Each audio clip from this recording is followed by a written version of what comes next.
With our high-stakes testing, we spend so much time on language arts and we spend so much time on math education. Those are critical skills that our students have to have. But we are having a more and more of a loss of teaching our sciences, our social studies, and in losing that, what a sad reflection if our students aren't getting a good, firm belief and understanding of what a miraculous privilege it is to be an American, to live in our country, and where we came from, of the protections guaranteed to us through the United States Constitution. I took my class out there just this week. I just kind of lined them up on the floor, facing the wall, and they were just so quiet, and they were just so interested looking at the wall and hearing about the pictures and what they all meant, and they really liked hearing the story about it and seeing the picture. My number one goal as a teacher in the classroom carries over as an administrator too, and that we have a challenge to build good citizens in our nation. And I always wanted to make sure that my number one goal as a teacher was to have our students come out of the system, and especially out of my classroom, being happy, productive, and good citizens in our nation. So anything you can promote a good feeling of patriotism in any way, and this gallery is just a great way to do so. I've been all for it. I could probably go back a little bit even before my teaching years and in my young years. I grew up with horses and had an opportunity quite often to go to a lot of rodeos and things, and there's just something that every single time you would watch the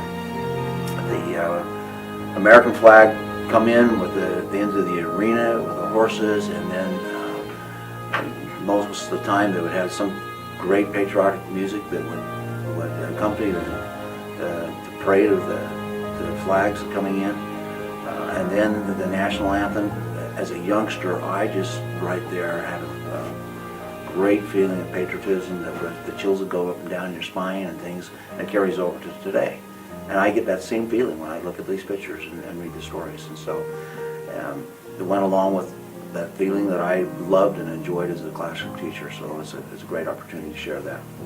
And I saw the legacy of liberty, fell in love with it, had to have it.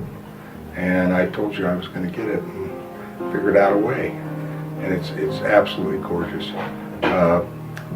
I think every school in the nation needs one of these in their building.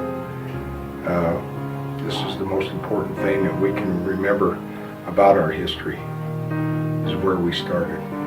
As we decided to buy it, it was because I knew it would change the feeling tone, and one of the reasons it was put in the location it's at is because I knew every student would go by it every single day, and I knew the parents would see it when they came into our building. And it's interesting because it's almost a sense of reverence, unbelievable sense of pride once it was finished. I remember our teachers went ahead and put it in themselves. Our woodworking teacher spearheaded it along with my custodian.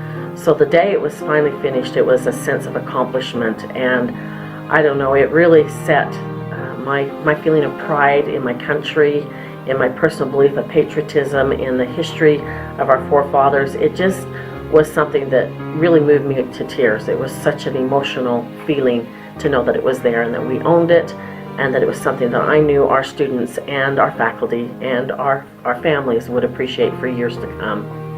The teachers, when it was first put in, were just in awe of just how beautiful of an addition it was.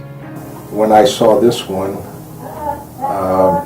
the motivation was I just had to have it. I had to have this beauty hanging in our building.